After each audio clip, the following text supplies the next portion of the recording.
Hello, everyone. Welcome back. Good to have you here, Paul Tranny, with the one and only Shaun Ryken. Shaun Ryken. DJ Shaun Ryken. DJ Shaun Ryken. Sean Paul. I'm taking up music now. That's right. But yeah, definitely like mixing it up in terms of Photoshop. It was really cool what you did yesterday. Day two, we have you day two, which is awesome. I want to welcome everybody, Keita, Rachel, and of course Sam and Tim, Anthony. Always good to see some familiar names and faces and everything. Fantastic. Yeah, super cool what you did yesterday. So day two, we have you second day, final day. Round two. Portfolio reviews happening today. We're going to have that available in the portfolio review tab, and then we're going to do some fun giveaways as well in about 25 minutes as well. So. Hello, Don J and Kay Richards and everyone. Hello. So thank you Hello, so much everybody. for giving us a warm welcome. There we go. Love seeing that in chat. Be active in chat. Ask questions because we have an expert, Photoshop expert here today. So it's good to see. Yeah.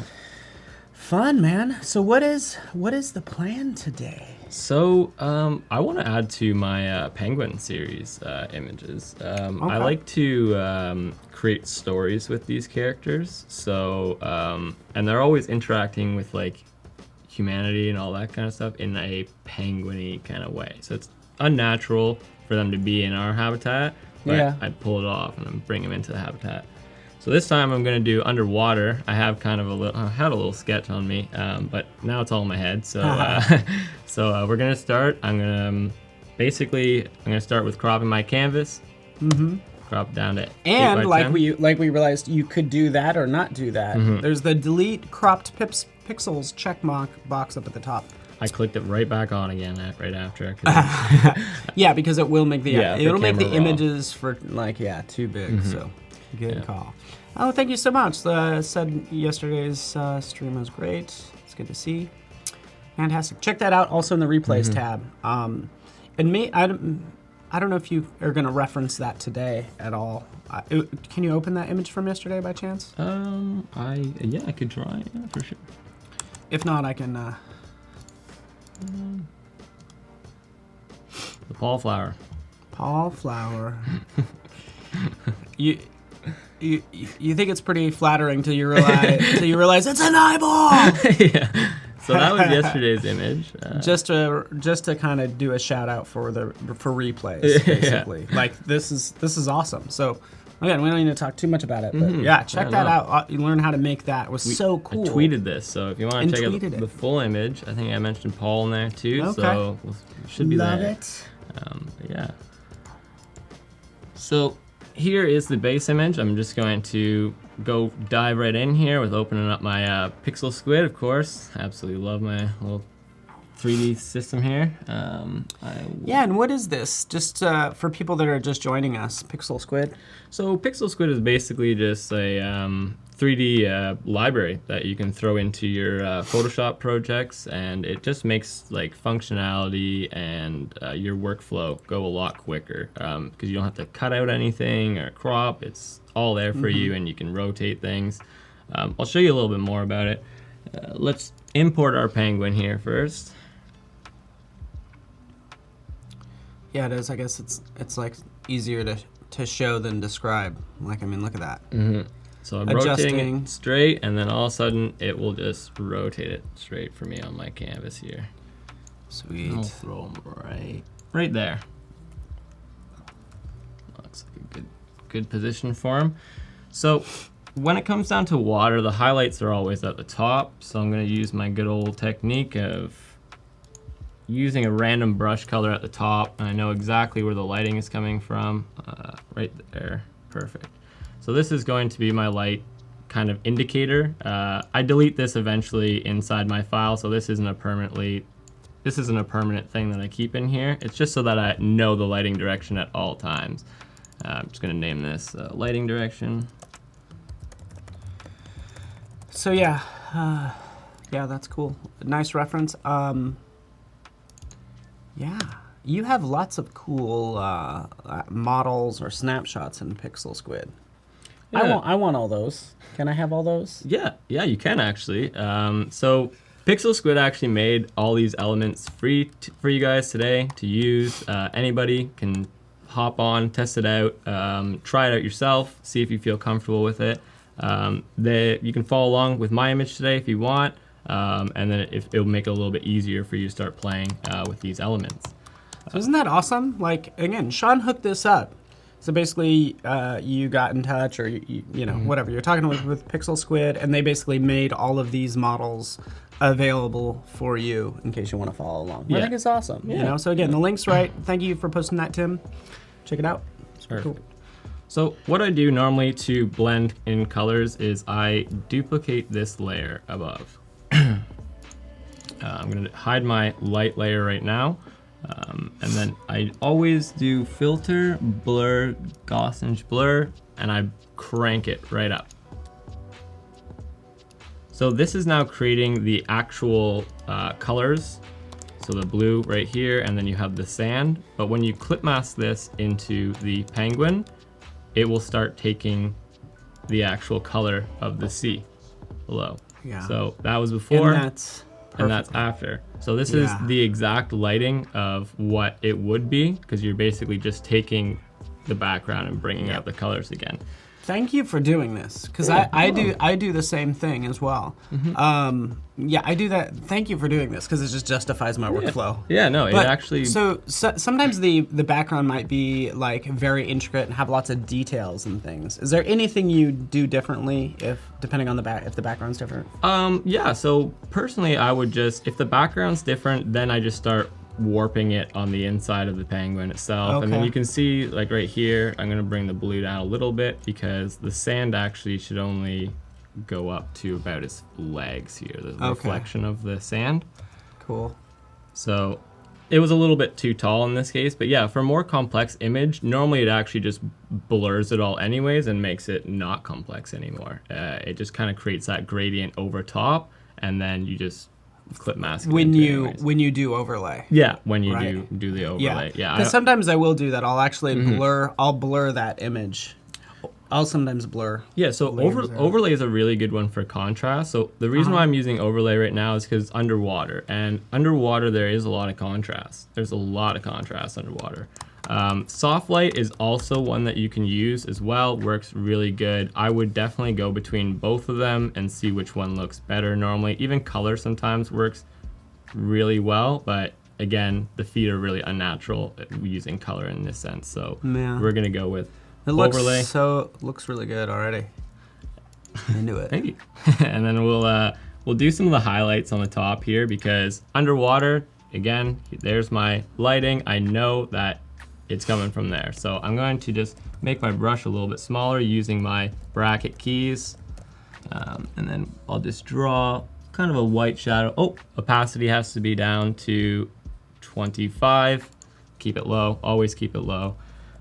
And then I just draw on the lighting at the top here, just so that I know where it is, and then set that to overlay. And I'm just gonna keep cranking that through there.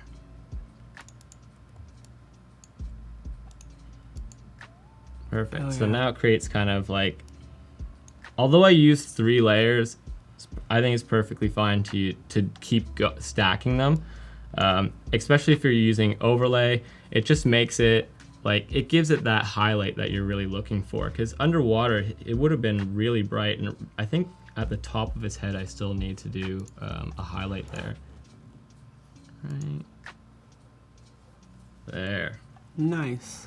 So that's just going to stay as a regular brush. I'm not going to change that. There's not really any, if I zoom up, there's not really any textures in there that I need to worry about. So now I'm going to select my penguin, and I'm finally going to boost up that resolution, because it's really low when you first put them in there, and this is just to speed up your workflow. Gaurav, the penguin already has wings. Yeah. Poor penguin. Yeah. We can give him like 8,000. We can give him like a lot of wings. Yeah, we can just keep. You want butterfly wings on this penguin? Yeah. So I'm just waiting until this loads up again, and come on, laptop. Work it. So this is the high res, so this does take a second. Yeah, exactly. Let's take a little while here. And I also have a lot going on right now. I got my Illustrator open for this file, for this piece today, so I also want to show you the combination. Perfect, there we go. See the difference. It literally goes from the most blurry thing to a sharp penguin underwater now. So we'll fit that to screen. Has a lot more detail now in there. I'm going to personally add another shadow layer at the bottom because it should be pretty dark down here. And this is kind of tough to do because, like, unfortunately, there's no other object in the sea that you can reference. So it's kind of a harder project to do. Like, you know, if you can work again, if you're trying to make something match an environment, it's helpful when you have another object. Yeah, exactly. Yeah, because the highlights it's easier to tell highlights when you can actually see them on other objects. Right here, I'm using kind of the sand to help me out in that case because there's kind of waves back there. So that was the shadow. So I'll show you guys. I just basically darken the bottom a little bit, just because that's most likely going to be the darkest area on underwater there. I'm going to darken here a little bit more. Okay, and now I kind of want to create even though Pixel Squid gives me a shadow underneath, I always like to just add on to it, going around the feet, making it look a little bit more natural, and he's making it more dark over here.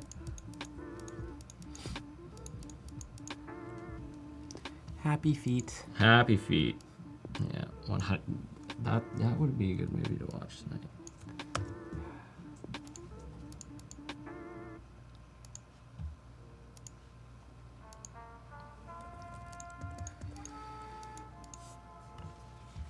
Okay, perfect. So now that the penguin's in there, I'm going to basically put a scuba mask on him. Into it. And this character right here is going to be called the Game Changer. Normally penguins, they like to eat smaller fish. I did a lot of penguin research last night about what fish that they like to eat because I was going to throw them in here, but yeah, what do just little fish? Yeah, anything they can fit in their mouth. Yeah, it's like little tiny little things, and yeah, they don't really eat anything like tropical, but we're gonna throw in some tropical stuff. Cool. So I wanted to add this on here because, you know, gives it a little bit more of a nice little fun, creative approach to it. I'm gonna bring it down a little bit, and then I noticed that my penguin's actually expanding over the corner right here. And it's perfectly fine to basically create a layer mask and erase the top of this penguin's head, because we won't be seeing it anymore now that I've added a giant metal circle on his head. I don't know what are those things called? I don't really know what they're. I don't know, but it just seems like the wrong thing to have on your head in water. Oh yeah, for sure, yeah. Like this big metal thing that's weighing me down to the bottom of the sea. Yeah. Sounds like a horrible idea. So heavy, gosh. It's kind of awesome though. Yeah, this would be something that I would definitely not want to wear swimming. It's really cool and really tricky because we're talking reflective. The amount of work that you have to put into this is going to be interesting. Like matching the color, you know, and all that stuff. So yeah, I'm interested in it. So I'm just erasing the top of the shoulders here again. I'm assuming that the penguin just kind of goes right into the helmet here, and you won't see these parts. That's why I might 8%. Okay, so now I set up to 100%. There we go. Perfect. All right, now basically what I do to blend it in, I take that same layer that I grabbed at the start and blurred. I hold Alt, bring it to the top, and then merge that into the helmet now. So it kind of creates like, this is the before, after. Set to... We're gonna set this one to soft because it has a little bit more contrast on that piece. And I find that if we added more contrast with overlay, it looks a little bit too creepy almost, right? Yeah. Like that looks a little too dark side-ish. So we're gonna go up with that one. We're going to basically... And I'm impressed, by the way, because I was like, oh, this is going to be difficult. It's reflective. You're putting it on water. Nothing's difficult in Photoshop. That looked really... So we're going to just quote you on remove the... We're just going to remove some of the color in here because since I've already added blue, I really need to take away that orange-ish. Okay. Or bronze. Yeah, bronze look to it. So looks really good. Again, we will throw the highlights right on top. Always got to keep that lighting direction in mind. Throw that in there. Just set a nice solid, actually we're gonna use overlay because we do need some contrast at the top there for the highlights. So that's looking not too bad so far. Now what I need to do is create a shadow around this object. So right now it's just kind of sitting there, and this is this would be an unrealistic approach to having a helmet on your head, because since the lighting is at the top again, this is going to cause a shadow down here around the neck of the penguin. So I just clip mask that into the penguin so that I'm not exceeding my boundaries and not going over my elements. And then I'm just gonna basically roughly just draw it right in there again. I'll say. Yeah, very rough. So set that to soft light, and then what I do is I do a thinner line around the top with black so that it actually like looks more realistic as a shadow.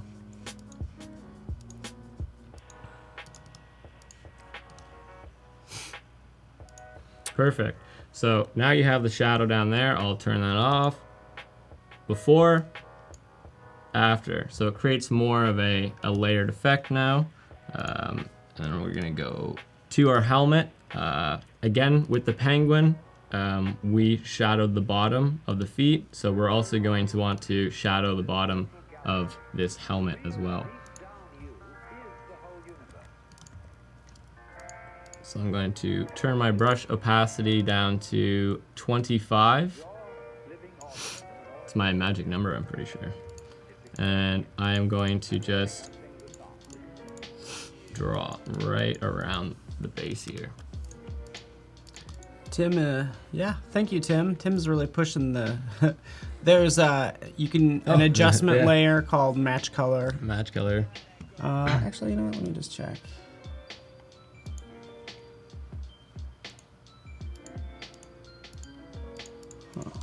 Interesting. Thank you for bringing that up. I didn't even know about the match color. Well, and this is why, if we could kind of switch over to my screen real fast. Yeah. Typically, like, again, adjustment layers, a lot of people like go right down here, and that's the thing. I was looking for match color down here, and correct me if I'm wrong, but I don't see it. It's I think it's image adjustments, and I think it's match color. Which you're exactly right, but that's why we forget about it. It's because it's not like listed here. People forget. Oh yeah, we have to go here, adjustments, match color. And the thing is, I don't think it works with smart objects. It does. Yeah, it looks like it doesn't work with smart objects. So it does have some limitations, right? But it's right down here, match color. Obviously, if I rasterize this.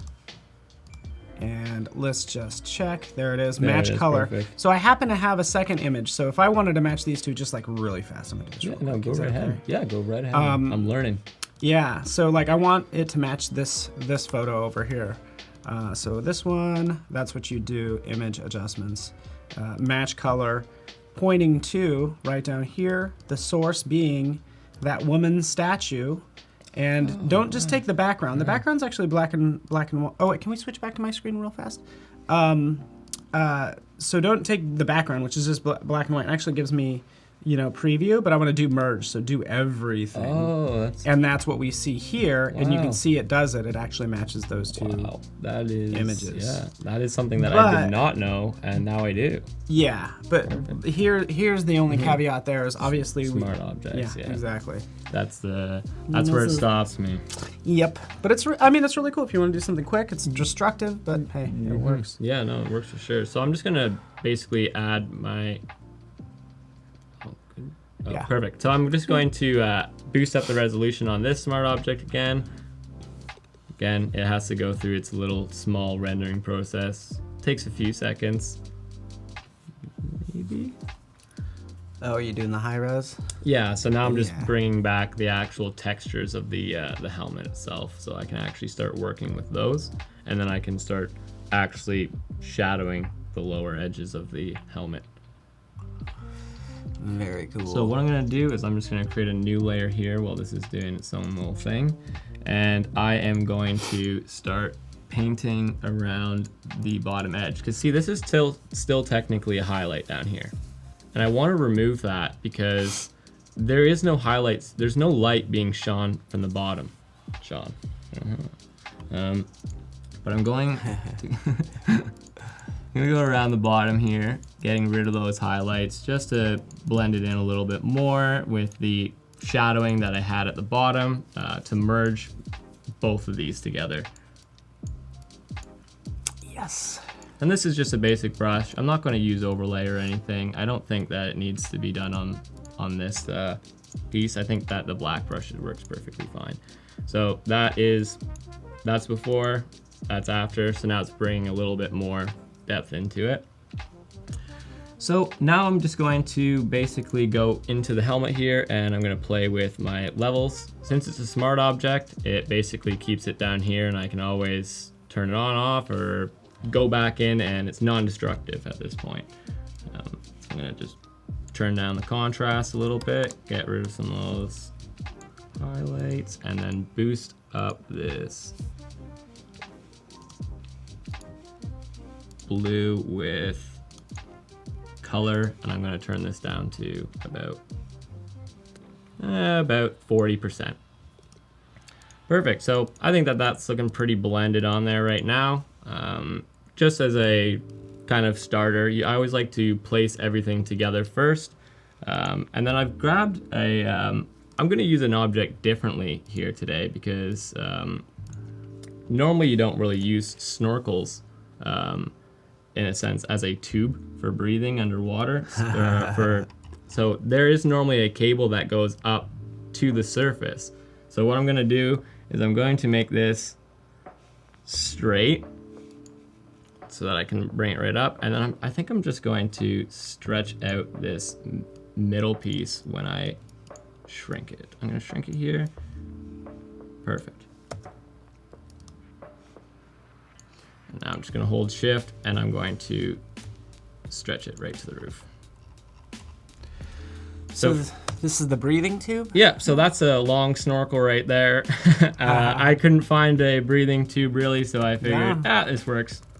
When I like the idea of actually like using an actual photo, because some people could try to take a stroke and stretch it out and turn it, like, you could try that, but I think it's always best to use an actual photo of something, even if it's something as simple as like a hose or whatever.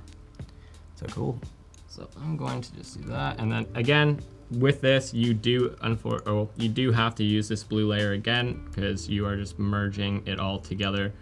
And I'm going to create clipping mask, bring that up, and this will be as lighten. Since I'm working with the color black, I need to use the lighten, and that impacts the color black the most. So if I did overlay, you can't see the color anymore. Even soft light, you really can't see it. It's almost similar to multiply and darken, but lighten in this case really brings back what you're looking for in that image. Have you ever played with Puppet Warp? No. You're gonna love it. Puppet Warp. Yeah, go to edit, go down to Puppet Warp. Select that. And the great thing is you're gonna know. Oh my goodness. Yeah, and then you get to put little pins. Oh my goodness. Oh my goodness, that's right. I love it. Paul's stepping up my game. No, trust me. But for maybe something like this, it's so fun. Isn't that awesome? So yeah, if you can put like one there and then one up. A little bit. Oh, that's cool. Look at that. And you can just move these. Yep. So, you could always do anchor point pins and then, bend the middle. Yeah, see? This is crazy, huh? Blew my mind. Yeah, that's in... Actually, technically, it started out in After Effects, has Puppet Warp. So you can make a character dance. Like this character, you can bring in After Effects, and it has Puppet Warp that you can animate. Oh, that would be super fun. It was then in, no, was it in Photoshop? And it's also in Illustrator as well, just FYI. So I realized that my highlights were way too long on the helmet. So I have to actually bring them up again, because it shouldn't really be around the sides here. So what I'm going to do now is I'm going to add a shadow and just fix that right under here, because this is still a shadow from the top as well. Forgot the little small details such as these things impact below here. So if the light's coming from up here, then this whole shadow would be down the side here. Same with this one and all that. So what I'm going to do is now I'm just going to use my brush tool at 25 again, put it, start Hello, Howard. brushing it in there. Thanks for joining us. Good to see ya. Ariana, that's right. This is crazy and like crazy fun, and this is looking really good adding these shadows. Like I was like, does it need it? Does it not? No, it needs it. You are exactly right. You know, it looks. It makes it look a little bit more like what you expect to see, and.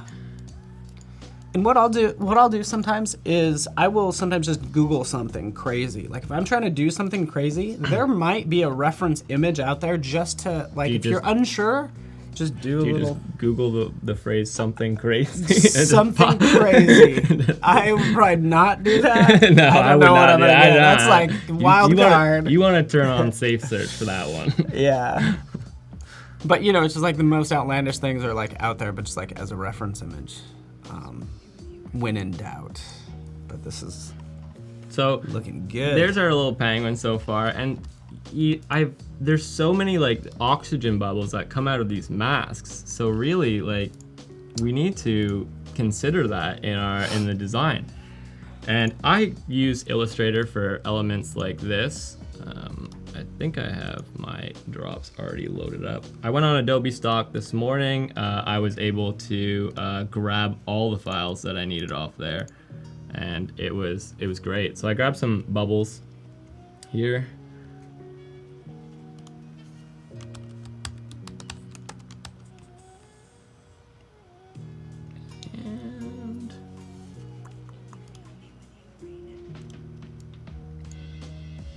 We're working with big files right now, so. Okay, perfect. So I have all my vectors here for my bubbles, and I'm basically just going to bring one in because I'm just gonna use that one over and over and over and over again. So that is a great vector file. I know. That is so impressive. I thought that I was gonna have a hard time finding these, and it was literally some of the first things that I found on there. I was like, wow, those are amazing. Right? Wow. And that's amazing. And yeah, from Adobe Stock. And again, you did this yesterday. You found an asset. Oh yeah, it was like still like driplets, but there was like 20 of them. You found one asset that has like 20 different things in it. Yeah, because it just gives you a little bit more flexibility when it comes down to these kind of things. You're able to really achieve a lot more. What is it just taking a while, pasting it over? I think it's, yeah. Is it thinking about it? It's like, well. So I'm just going to crash my Illustrator here because I've created a backup and I have actual bubble images as well that I saved from Adobe Stock. Got some backups. So what I'm going to do is I'm going to Penguin Series Assets. I think I have it right here. Just going to double check. Perfect. Oh. That works.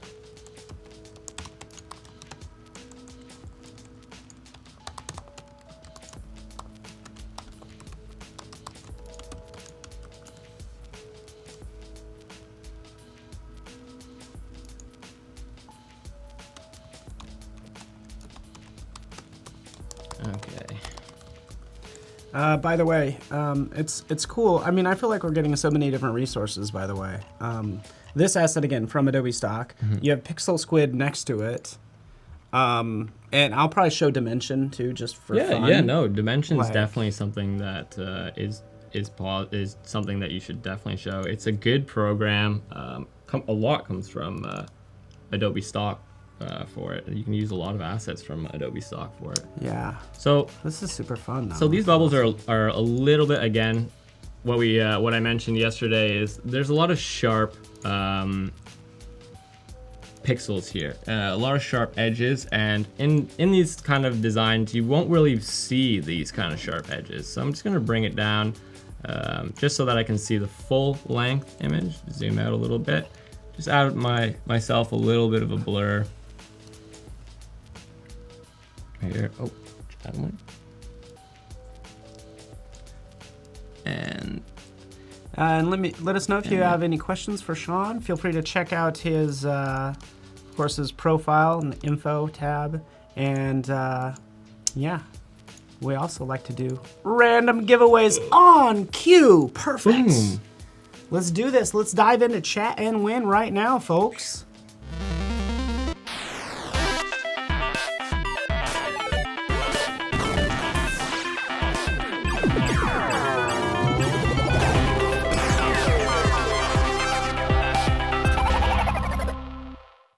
Welcome back, everyone. Good to see you. So, yeah, as Tim says, you will win 100 stickers in a moment, provided you say something in chat like, "What's up? What's up? Shaun, great hair, Shaun. Paul, hey, looks like you got a haircut last night. Penguins. Thank you, I did. Appreciate it." Or whatever. Penguins eat this fish. Penguins. Let us know what penguins eat. if you know what fish penguins eat, put it in there, because I forget the name of it. Their dinner of choice. I think it started with a P or something like that. I would think it would be like little, like anchovies. Like anchovies are little fish. Yeah. Like, I'm going to go with anchovies. Yeah. Personally. Let's go with anchovies right there. Thank you, Brian. Stickers are great. That's what we want to hear. We will pull a name at random just because we can. My laptop needs new stickers. Yes, there's no such thing as too many stickers on a laptop. That's for sure. I'll tell you who's going to have too many stickers is Lee Steiner. Right there. Lee? Is that how it's that? Lee Steiner is the winner for today. Chat and win, getting 100 stickers that you can put all over, everywhere. Like it says. Stickers, put it on everything. Just tag your neighborhood. But really anybody can tag their neighborhood, because here's also this URL. So feel free. There you'll get like 10 for $1, which I think is just like super fun. Yeah. Design something, you know. Give them to your friends. For $1? Yeah, $1. It's not breaking the bank for stickers, that's for sure. No. Maybe the stickers you create are more dollars. Yeah. You're making money? Yeah. What? No, I don't know. But that's just to say thank you for joining us. So we appreciate you, Isaac and Ishmael and Tabish. Good seeing some new names in here. Yeah. Love everybody hanging out with us. I love seeing how this is turning out. These bubbles are fascinating. The bubbles are pretty cool. They still look super unrealistic though. So I think I'm just gonna throw my original image down here. Perfect. This one looks really nice. And I'm just gonna set this to screen. That's and then cool too. Oh, actually, I'm gonna set this to lighten, just to give it a little bit more. I'm just gonna hide that vector. The vector wasn't working for me, and it's okay. Sometimes you just gotta test some things, test it out a little bit. Put your toes in the water.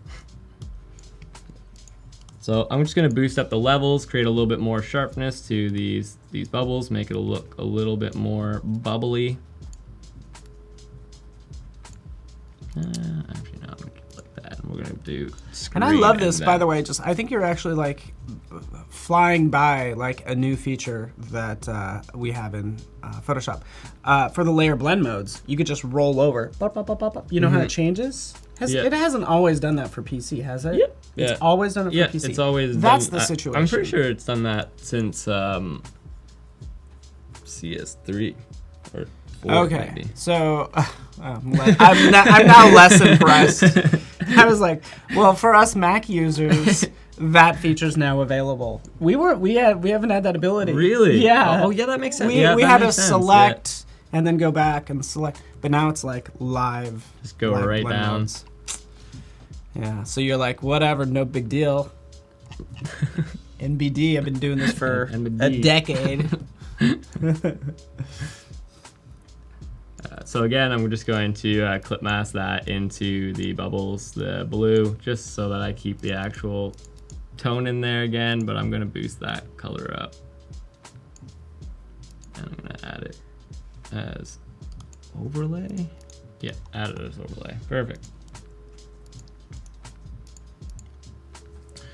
So right around the mask, you have some bubbles there. This looks good. I would totally erase these though, because right down here doesn't really make sense right now. They're breathing up, so we're gonna remove that with a smart layer mask, reveal all, and then just paint it away. Thank you. Oh yeah, and Tim might have corrected me because I definitely know you were able to use the arrow key for the blend modes. Like even like 10 years ago, you could always use the arrow key and tab through, which is what I missed about the PC. Like just tab through. Tabbing through. Anyway, yeah. It's looking good, just kind of erasing. Still keeping some of these like in front of, to make it look realistic. So now I always put it behind. Oh, and by the way, this looks really good. I guess we don't, to be honest with you, I don't know how this mask works. And it kind of doesn't matter. I don't know if it actually emits bubbles, but it doesn't matter because you're selling a ridiculous situation, which I love, and you know what I'm saying? Yeah, totally. Yeah. Already, I'm thinking, you know what? Penguins don't really go underwater, so at this point, we've kind of already broken the law. But penguins do. They swim. They do, but with this mask, they might. No, I don't think they'd probably swim more. yeah. They would that's never the reason be why. on That's the land. reason why he is at the bottom of the ocean, is because he's stuck. He's an innovator, this penguin. Yusef says, "Hey, Shaun." What's up, Yusef? What's up? You're just joining us. We do have today's all about portfolio reviews, so that's what that clock over there says. 50 minutes. We'll review portfolios. You can check that out through the portfolio review tab. So do that. Would be awesome. So I just created some more kind of bubbles in the background here. This is just to create kind of depth behind the actual piece itself. So I'm gonna add a lot of blur to this one because it's going behind the penguin. So you won't really, this won't be as crisp as what the front bubbles are. So there you go. So now it's like, look at it. There's all these bubbles and things and popping out. Just looks really good. So I am going to remove them in front of his mask too, just to create more of a focal point on that piece right here, because this is technically his eyes. He's looking through this right here. Although we can't see his face, he's looking at us. So we'll clear that up a little bit. All right, so that's looking pretty cool. Penguin just underwater. Love those bubbles. So do you know why I called it the game changer now, kind of? You kind of have, so he's changing the game, like the penguin game. He's changing it. He's fishing underwater now. It's like, I could stay up in here all day long. I could stay down here. All day, yeah. Just snatching fish. Snatching dinner, the little anchovies. So now that I have all that, I'm gonna start adding some cool fish in here, just to give it a little bit more of that, it goes with the message of the overall image. It says that, I'm gonna name it the game changer, so he's gonna see all these fish around him. And of course, when I design imagery, I stick with the same color scheme. So I designed, let me pull up a piece that I did last night, just as an example.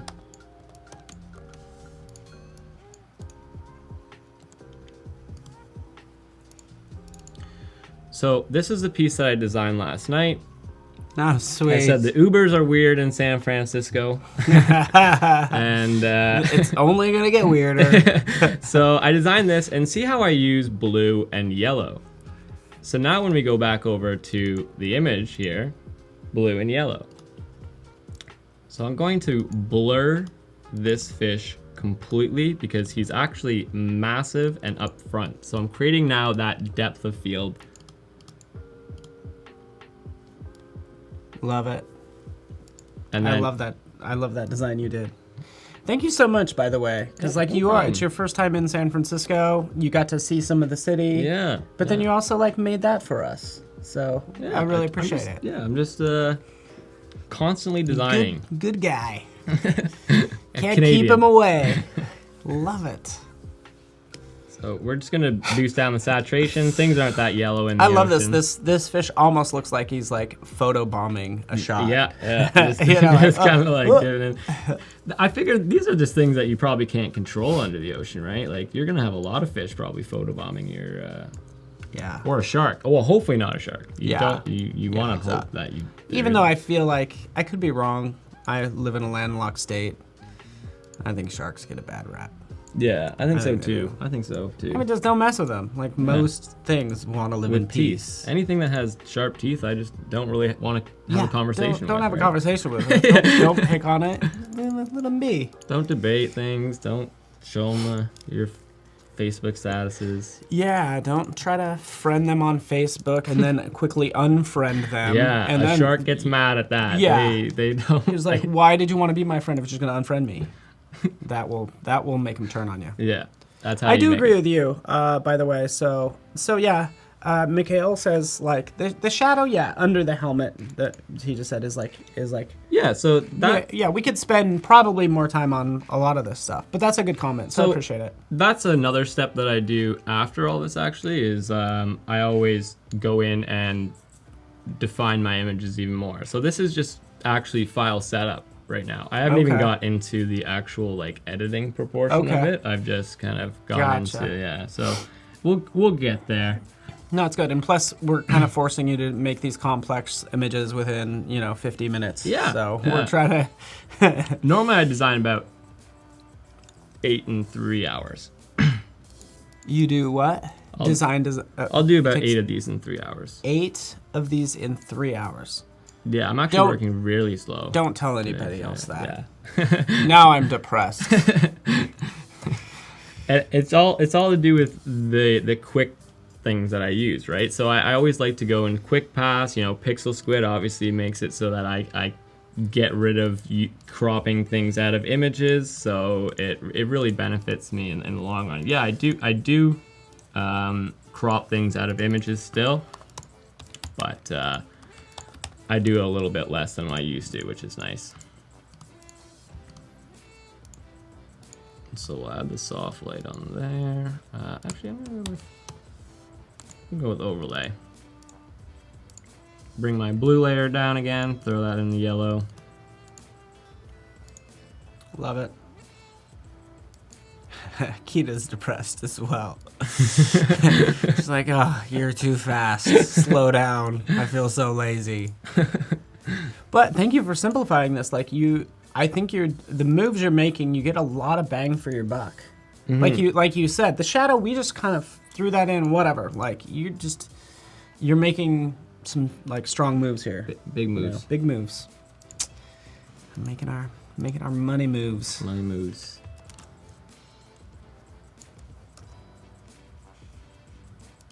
So again, I'm just actually gonna use the transparency on this because he's actually behind that blue layer, so it kind of creates now a lengthy distance between these three.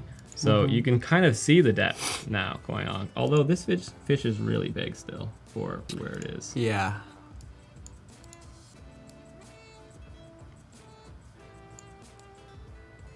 Guarab says, Sean, have you ever played with Phil? Do you know Phil? Yeah, I played with it a few times. It's just because I don't know anyone named Phil. I don't know. I think I know Phil, but I don't personally play with it because of the fact that the stuff that I like to do is clip masking, and it's all non-destructive.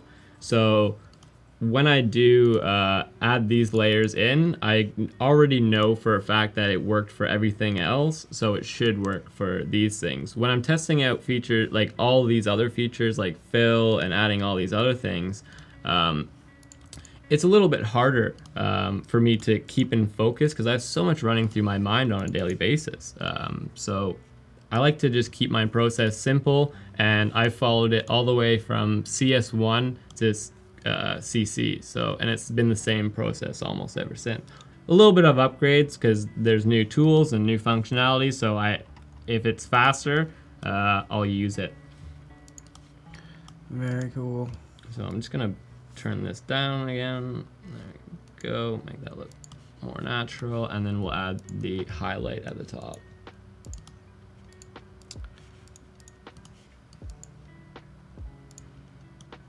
All right. And I have my own little guy in Dimension, but he's not nearly as cool as yours. So we can throw it up if you. Yeah, we throw it can. up there. Yeah, let's kind of undo this a couple times. So yeah, here I am in. This is Adobe Dimension. Okay, so this doesn't create 3D. You're just doing like compositing with 3D, 2D, and 3D. This happens to be my penguin right here, as you can see. I actually got from Adobe Stocks. We'll click over.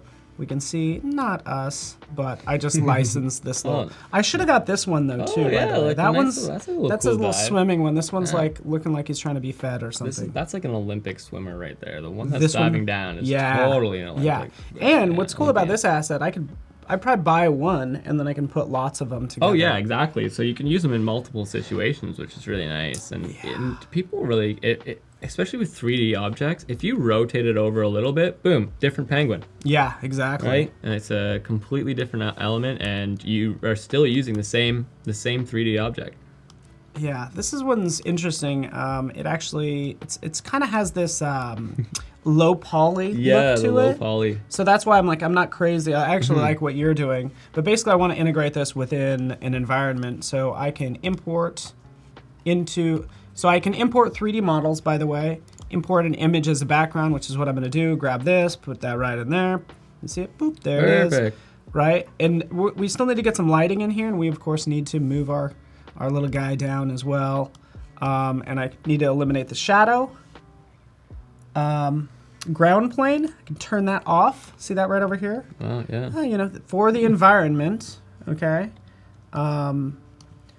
Here's the background we dropped in. We turned off the ground plane. We're not going to sweat the sunlight. But the image reflection isn't correct. Yeah. It's a room, which is why it doesn't match. But you could take that image and drop that in there and watch the penguin change and kind of be mapped to that color. Yeah, wow, that's which crazy. Is nice. Yeah. And again, there he is. We can kind of rotate him around and do different things. Wow, that's sweet. Yep, Dimension it's kind of fun. Is definitely a step up. I want to start learning Dimension, but I never got the whole 3D rotating. Like how easy? Yeah, exactly.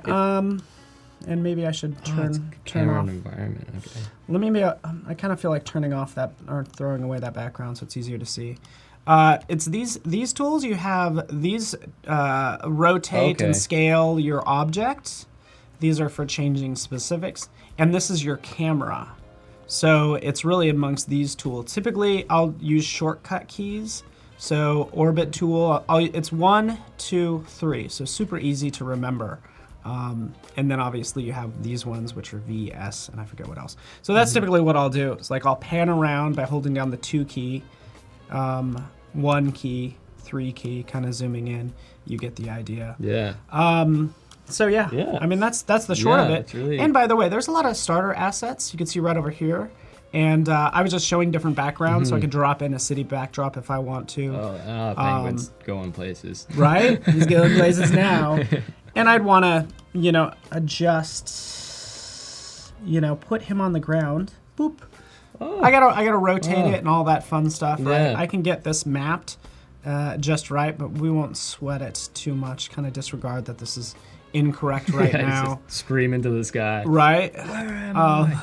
And then you have all this lighting. Even though the lighting is definitely different, I would want to do the same thing. Actually, environment. Oh, I want to see what this one looks like. Trash this. Hold on. Match image. You ready for this? Whoa. Match image. So instantly align and light your scene using information from the background image. So it's going to typically do its best to detect the really cool. horizon line and the color. So it's going to resize the canvas, create environment light, match sunlight, do all that fun stuff is what it does. And let's just see how it changes the scene. Again, didn't really adjust him. He looks correct in terms of like the color, but there's more. Actually, you know what? It did match. It did match the perspective. It's just that my wonky penguin is not sitting on on the ground. So anyways, you get the idea. Cool. And sorry to take up so much of your time. No worries. I would come back in here, turn on the ground plane. Oh, yeah. And stuff like that. So there's more you can do. Obviously, change the lighting. But yeah, we could switch back to your screen. Ooh. Sorry, Shaun. Hey, no worries, man. That's fun. Gotta learn something new. Yeah, yours still looks better. Again. Oh, and by the way, once I'm done with this, I can render it PSD, drop it in here. Oh. So this alone could be a mixture of something you created in Dimension, Pixel Squid. Oh, like give me ideas. You're getting this brain just going, man. Just the wheels are turning. Starting. And we want to see what you've been doing. We still have the portfolio submission deadline coming up, so that'll be fun. So I'm just darkening the front of the penguin there. That looks really good. And I have to add it in here again. Just set this to soft light again, and kind of create that depth. And is that just your? Oh, how? Because it looks like it's creating more texture. Is it because you're painting with a dark color? That's just because I'm actually using overlay and I'm just boosting up the contrast. Okay. So overlay just actually has that power. Actually, no, I'm using soft light, and that's already the texture on the actual element itself. So so it kind of adds a little bit more. Love it. It looks so good. You can even sharpen these things and just click. And now you're sharpening up like the textures a little bit more, giving it a little bit more of a... So cool. And by the way, like that's still a 3D model, which is just all these are still, so I can still even rotate it or anything if I want to. It's non-destructive, so I can go back and be like, oh, that whole penguin I need to rotate. Everything is a 3D or a smart object, so even the hoses, helmet, and penguin. Yeah. So if I want to completely even rotate them sideways, I have the ability to do that now. Thank you, Gaurav. Good advice. Decrease the fill of the shades. How do you come up with your ideas?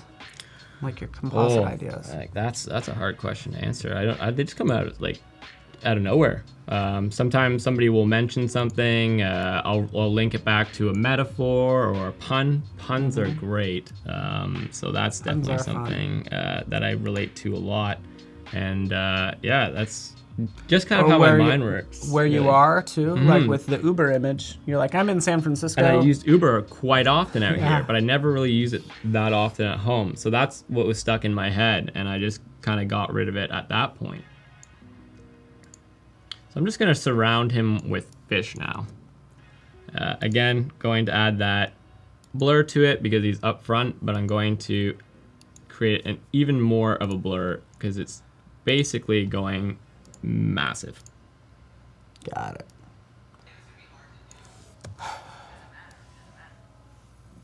Well, welcome, Alexander, or Alexandre. Do I say that? Either way. Is that Alexander? Well knows Photoshop very well. So, thank you for all the Photoshop pros showing up. Perfect. So I'm going to just throw another element behind this penguin here. I'm bad for naming my layers. I can admit it. Terrible for naming them. As you can see, I got all these layers here. So I'm just going to, again, not name this layer and create another one and I'm gonna throw in a seahorse this time. Ooh, I need to show you something else that'll blow your mind. Oh yeah, my mind's already been blown a lot. I don't know if I can even be blown up that it's gonna blow your mind. Not really blow your mind. You're just gonna find it really helpful. I like the seahorse. Yeah, he needs to be a little bit small. Those seahorses are not the biggest creatures out there. Yeah. So They're so fascinating. Isn't it just kind of amazing that they even exist as a creature at all? Yeah. You know, it's just it's such a interesting. It's like a lot of sea creatures are like, it's like another world. Haven't we like not discovered like underneath the sea yet or something like that? Isn't it like we still we've went to the moon and Mars, but we still haven't gone to the deepest part of our ocean? Yeah, like I don't know if we've gone clear to the bottom. No, that's somewhat true. Like the Marianas Trench is the deepest part in the ocean, which I don't think it's been explored fully, but yeah, I don't know if it's as crazy as some people think, or at least the movies let you believe. Yeah, I don't think that there's a giant octopus under there, but you never know. There could be. Yeah, there could be, right? I'm sure Atlantis and Aquaman are actually down there. I watched Aquaman on the plane for the first time, and I was like, "This is insane." That's a visual feast. That is. It? That just got my mind. This is like a visual feast. So yeah, we're just gonna throw that in there. Obviously, going to add a blur on it because it's way in the back there. So we're just going to. Laura wants to know if you did the texture on the penguin with levels, which you didn't, did you? No. This is just with pure brushes, basically. And the texture was already on the penguin. I was just highlighting the texture. You were painting with black, basically. Yeah. And it's because you had that sent to soft light. The layer blend ones. Yeah, because I was really impressed when you did that too. So thank you for bringing that up. So I'm going to do one more fish, and then I'll just go to my final process of my imagery. So I'm going to do levels, just I'm gonna deepen that kind of color to the front one there and get rid of the saturation.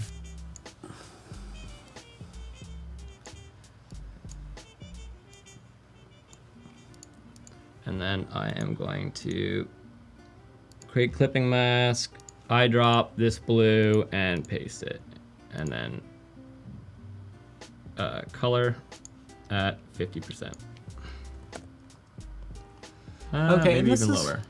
And this is where I forgot who mentioned fill, but again, is also a good idea. I guess if you're using a solid color, you can add a fill effect and play with that, like the blend mode there. I think this does give you like more control having a layer. I like to just be able to see it. Yeah. You know? And then I'm able, like, I like having the full thing because if I move, this now, I don't need to play with all these layers. I don't need to click at the top. It's already there. Yes, it does increase your file size, unfortunately. So that's a disadvantage by doing this. I can easily just bring the blue right down here. And that would save me probably a few megabytes at least. Very cool. Yeah, it saved me 3 megabytes or so. But yeah, so now basically what I do, I'm just going to, again, use the same elements. Yeah, shoot, you know what? You should save this. Save it? Save the file. Oh yeah. Usually chat's usually really good at that. Yeah. They're like, you haven't saved the file. And I'm like, thank you. I'm so bad with saving files. I probably, like I mentioned yesterday, I designed 8, but only saved 2. Ah, yeah. That's funny. Because my mind just keeps going, keeps lapping on these ideas. So let's call this Paul Penguin. Do it. Everything's just going to be named Paul from Let's go with me. these streams. All right, so yeah, we'll just say that this is the final composition right now. Normally I can add more elements up in here, but I want to go through my actual end off process. So again, like similar to yesterday, I go all the way down, all the way back up again. Shift click at the top, it selects all your layers for you. So you don't have to go down and like click them all. My pixel squid obviously is going to get an error because I'm selecting like 8 3D elements at once, and it thinks that it's trying to rotate them all. So this is so that'll pop up if you sweat it. Yeah, that'll pop up if you select multiple ones. So Alt, bring up E, Control E. I know that you can do them all together. I just like to do them separately because my fingers can't fit on the keyboard that well. So I'm gonna crop this down, removing the excess. So see all this excess? If I were to just bring this into Camera Raw right now, it includes all of this stuff. which is stuff that I don't necessarily need. So that's why I crop it down for camera raw. At this point in my image, I know that I am not going back. So this is destructive at this point. And then I'll go filter, camera raw.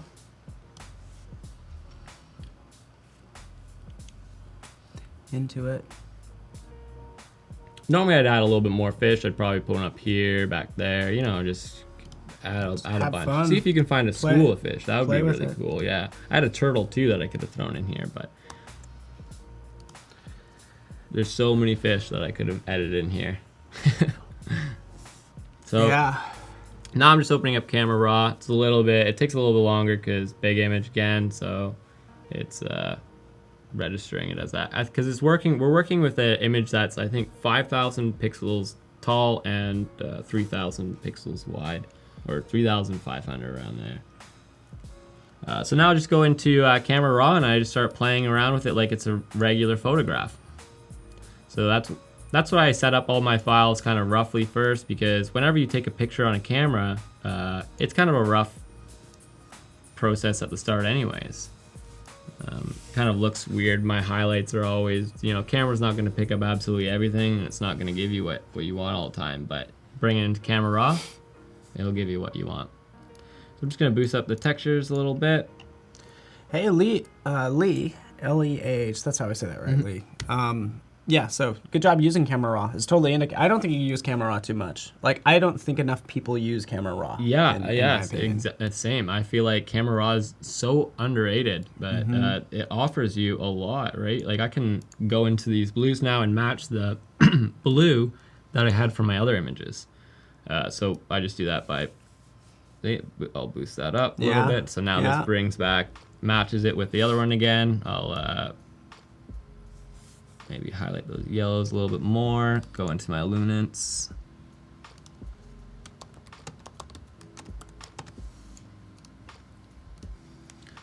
Perfect, and then I add sharpening from this point. You can add sharpening from this point if you want, but I'll show you another technique, so we're not going to do that. So another technique is the high pass sharpen. So this is a technique that is not really used that often, but it is very helpful. So I alt-click similar layer, filter, and then I go other, high pass. And now what you're doing is you're looking at the highlights. So these are all the highlights in here, and this is what high pass is going to sharpen for you. It just sharpens the highlights, which is really the only thing that you really want to have sharpened in your image. So, oh, that was a little bit too sharp. It didn't Still show me. looks kind of cool. So I'm gonna go do that again. So high pass, and I'm just gonna kick that down to there. And then from here, I just set it to overlay, and then here, see how it gives it a little bit more of a, so we'll zoom it out a little bit. That's cool. I've seen people do this before. Do you think this is a common practice? I don't know if anybody else in chat does the high pass or not. I've seen it definitely before. Yeah, I've seen it done a few times, but I've never really seen any. I normally see, this is what I normally see. I see this, somebody will click this image, they'll go up, they'll go filter, sharpen, and sharpen. Yeah. Or the camera raw version of sharpening, which is the other end. So, but I like this, again, like you said, it sharpens a lot of these highlights. So which is what you want to be the sharpest part of your image. So I'm just gonna bring up the burn tool here, and now I just do my burn overlays, but I'm going to alt-click this layer.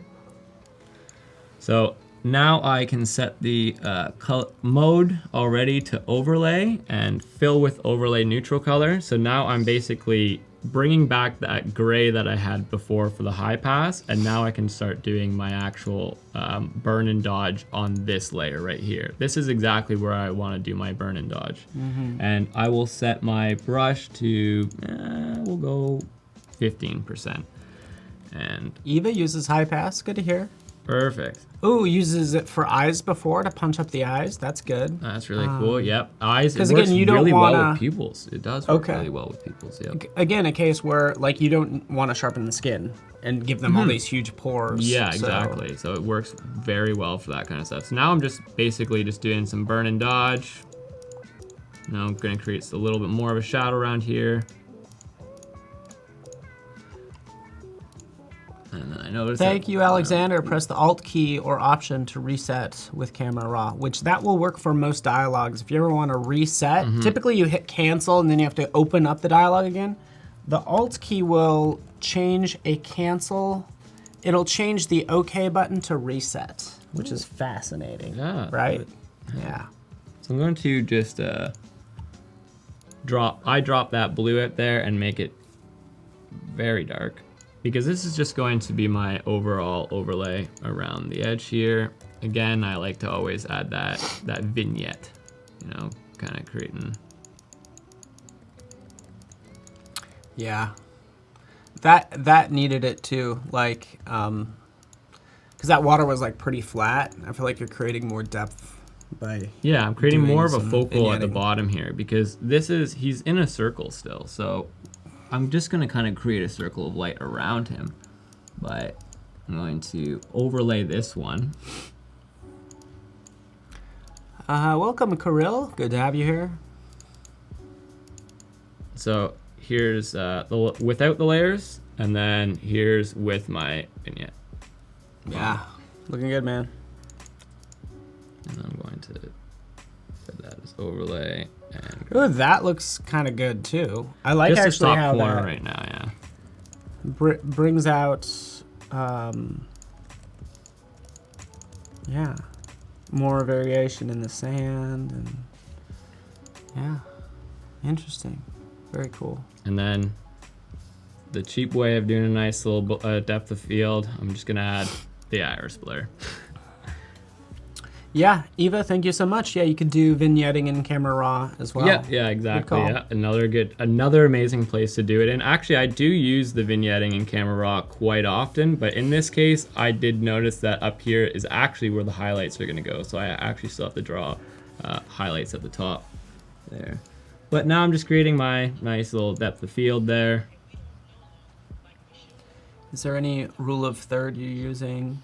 Anything like that? He was the focal point, so I basically just made it the iris around him.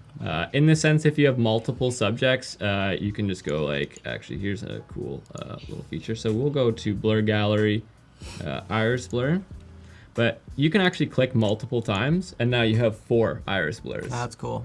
So if you want other things in focus, like if I wanted that in focus, this in focus, you can just set all that depth up yourself. I don't think I knew clicking. that.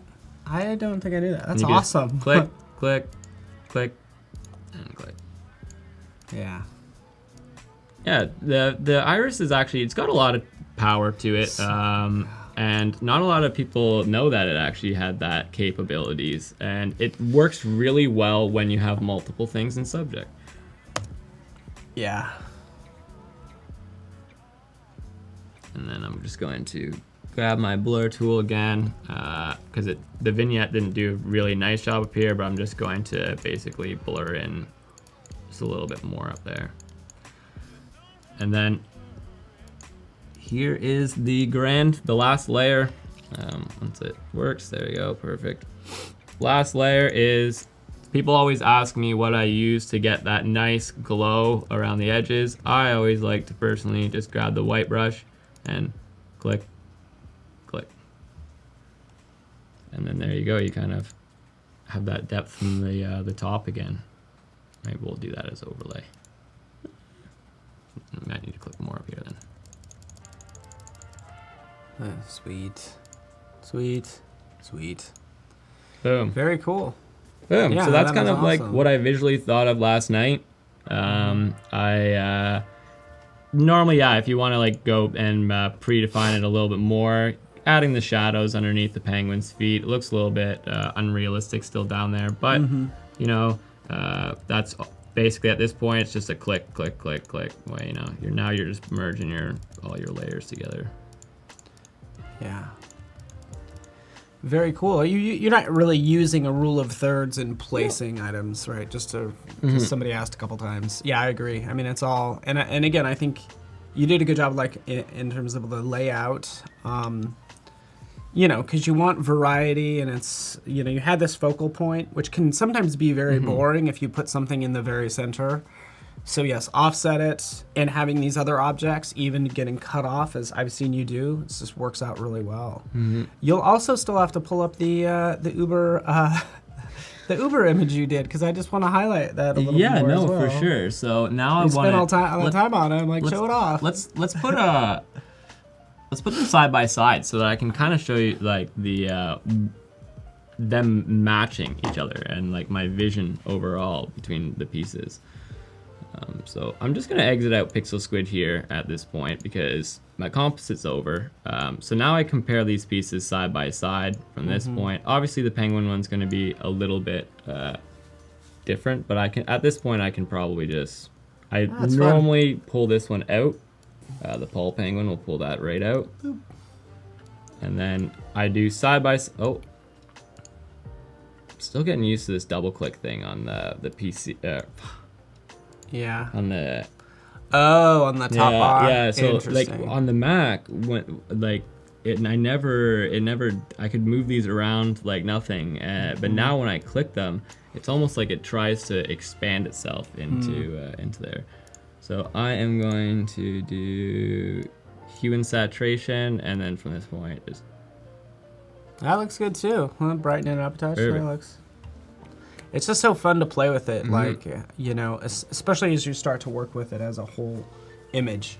It's fascinating, So this is the game changer. That's him right there in the helmet. But yeah, no, they kind of look like really similar colors. Almost not really the same focal point though, because this one's got a perspective of looking up this way. So it brings your eyes along the piece this way, and this is just to block your eye. It's basically a shield to stop you from going any further. Cool. Yeah, I like it. Hey Colby, good to see you here, man. Awesome. He likes your gaming laptop. Oh, thank you. Can you make a tutorial? You just did. You can arrange the windows. You can, but in this case, I think you only wanted to show these two. Yeah. I personally, what I do is I set up like keyboard shortcuts, and I don't even have that many. But typically, when I'm bouncing between two, like I do this. I'm like, and if we could switch to my laptop, it'd be fantastic. So this is what I'll do. I might be working on this, and then I have a shortcut key because basically what we're talking about is changing this arrangement. So I have a shortcut that will tile and consolidate all to tabs. Oh, that's because I'm always like drag, like, and even you're kind of doing this too. But you'll have multiple images, and it will take this. Yeah, drag it off. Drop that in there or whatever. You get the idea. I wanted to show you something else too. This will blow your mind. Yeah. But actually, maybe I'll have you do it. I don't want to mess up your screen too much. Oh, no worries. Yeah, actually, no. Maybe I will have you do this. Okay. Let's switch back to Shaun's laptop. Open up, just select this image. There we go, and we'll do. Let's see the actual thing that's going on. Oh my. Oh, help us all! I feel it's so frustrating. I know. I love this. Will help you out a lot. So, like, as we look at your layers panel. Especially if things is really small, like I don't know where that seahorse is in those layers. You could probably find it. I know you can. But it's hard to see in those thumbnails. No, exactly. So do the flyout menu, go to panel options. Oh, and then we're going to make then do layer bounds. Oh. So it's not going to show the entire document, just show me Very cool. And this is how I had my I never knew how to set it back up this way, and this is how I had it set up at school when I was learning kind of stuff like this, and I loved this. And I thought that it was just a different computer that was causing it, but no, that's really Isn't that nice? Good. Yeah, it's so really, as you scroll down, you should be able to find them. It's just look at the fish is full screen. Oh wow, fish bubbles stuff there. Like that. And I got some random things. Oh, that was the. There you go. So I removed my lighting direction now. Didn't really I ended up memorizing it after a while. Another thing I'll sometimes do, it might not work with this document too much, is There's a sequence. even navigating around that content. Normally what I do is I would put it into folders. It just makes things a lot easier, and I'll just name this like FF for front fish. I like it. You can't really hide it right now because I have obviously my merged down content right there, and I'm going to. Sometimes I even like to throw a piece again at the very, very top. This is just, now I can just play around with destructive editing. At this point you've already have your composite. It's already, all placed there, and now you just have to make it, use some photography kind of aspects of things and use the levels, exposure. There's a lot of different. You got all these things that you can use for non-destructive. So these are probably my main. HDR toning. Do you ever do the HDR toning? No, I check it out, man. Okay, let's do some HDR toning. It's gonna get crazy. Okay, well, let's just click save. Yeah. And we'll just try this out because I think it asks you to flatten it. So we can still do that. We just won't keep the changes. So go to filter. Where was it? it's under layer adjustments. Oh, layer adjustment. Is that right? A new adjustment? No, image. Sorry. Oh, sorry, image. Yeah, so this is again going to be destructive. HDR toning. It's going to say, hey, we want to flatten. Just hit yes. Don't worry, we'll undo it. Just because I want to show you this. So it has to work on a flattened image, which is why it doesn't get used a lot. And then just kind of do those drop downs of the presets at the top. Go up a little higher. Oh, okay. So City Twilight. Horrible. Bad choice. Local adjustments. Let's go with RC5. Yeah. No, maybe not. Scott 5 is really good. I think that's Scott Kelby, by the way. So it doesn't look good. So basically, don't do what I say. But I think it gives this HDR, right? You know how to play with this stuff. I would usually just go to the presets and then tweak from there. But you obviously see what it's doing, right? It's like, yeah, it creates like an HDR kind of. I used to use there's another HDR program that I had a long time ago. I think it was owned by Google, Nik software. Oh, Nik. Yeah, and NIK. Yeah, right? I think so. I don't think that it is a thing anymore, but when... Google bought it. Yeah, and then they just kind of shut down the project or something. I thought that was really, really strange for them to do. There you go, perfect. Yeah, exactly. I've heard about that. So yeah, and Eva, of course, yeah, I love the idea. I think Tim mentioned it. I like how you're working on... Looks like a meme with that preset. Yeah. Yeah, it could be meme worthy at that point. So sometimes even when I'm done an image, if I find that the blacks are a little bit too much, then at the very top, this final one, I can just add a little bit more, underwater feel to it. So I'll just put it up by probably about 6 in there. Because you're not going to see that true shadowing underwater. It'll always be like, like this, similar to this. And then I'm just going to do burn here. Now I'm just kind of playing with it. At this point, you just play around with it, make it look as realistic as possible. You have everything set up. And then, yeah, it's just personal, whatever you feel looks good. And then... Yeah.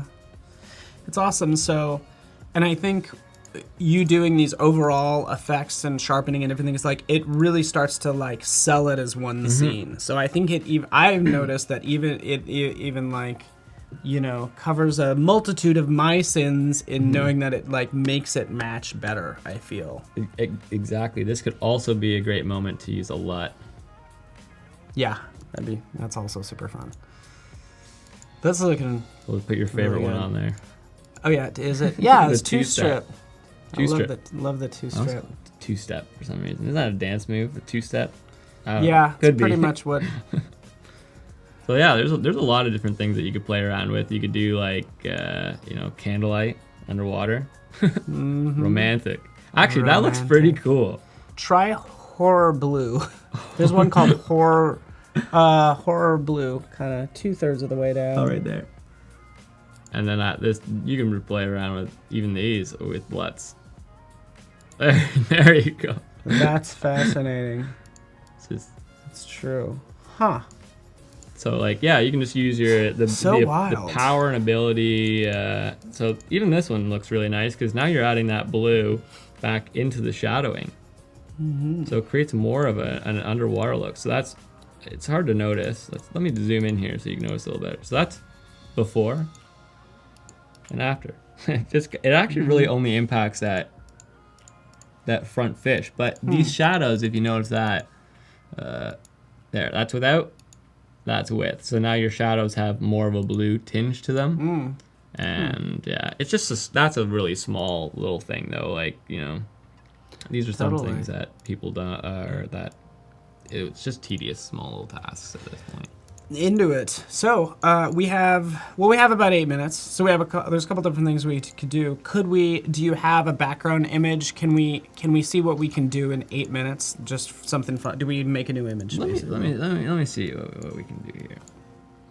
So even for people just joining us, obviously there's this recording. There's the recording from yesterday, but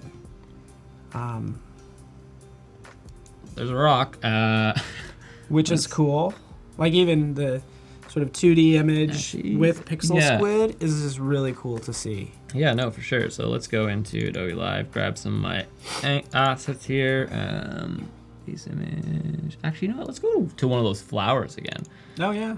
Pull that up from yesterday. Perfect. So sunflower works. Open with Photoshop. Colby wants to know what do you generally export when you're done? So I export, let's see if I can open up one of my files here for it. So I export this full image here, but then this is super fun. Well, if you go to the timeline now, it should be a whole video for this thing. Perfect. Oh, thank you so much. So hopefully everybody sees that. That's awesome. So now I set up my timeline here, and I always you can hit this little bottom corner at the time. I'll move my hand there. There you go. So it's right there. And then can't even point to it. I know, it's so hard. But yeah, so I basically just hide a layer at this point and work my way up. So this one's a little bit of a doozy, this design. But yeah, you can click play and then you can just watch your layers build up right in front of you. Thank you, J Phils. So yeah, you have 1 second. It's a frame by frame animation. And then I always set the last one to 5, and this is basically what I use to generate my process videos, showing people all the layers building up, and then it just loops over and over and over again. And this one stays at 5, so that gives the viewer a little bit more time to see it. But this is probably the easiest way to do the process videos. You just have to click one layer. Can you jump to? Well, shoot, might not be able to do it with the Paul Penguin. Because we have all those, or can you? Yeah. So, yeah. So let's create that video. So 1 second, I always set this one first because whatever new layer that you make, it will take this and bring it over. So if I make this 5 seconds, this one's gonna be 5 seconds too. So you just have to always keep that in mind because sometimes you're like, why is this taking so long? Like, why is this? So I'll do 1 second there, and then I will hide all. And then I'll just go new layer. Let's find the penguin first because that was the first thing that I added. Let's disable that layer mask and then create a new one. So, yeah. And then we'll do the helmet, create a new one. So it's basically just like, and then I'll do all the blending in one go. And then all the blending for the penguin in one go.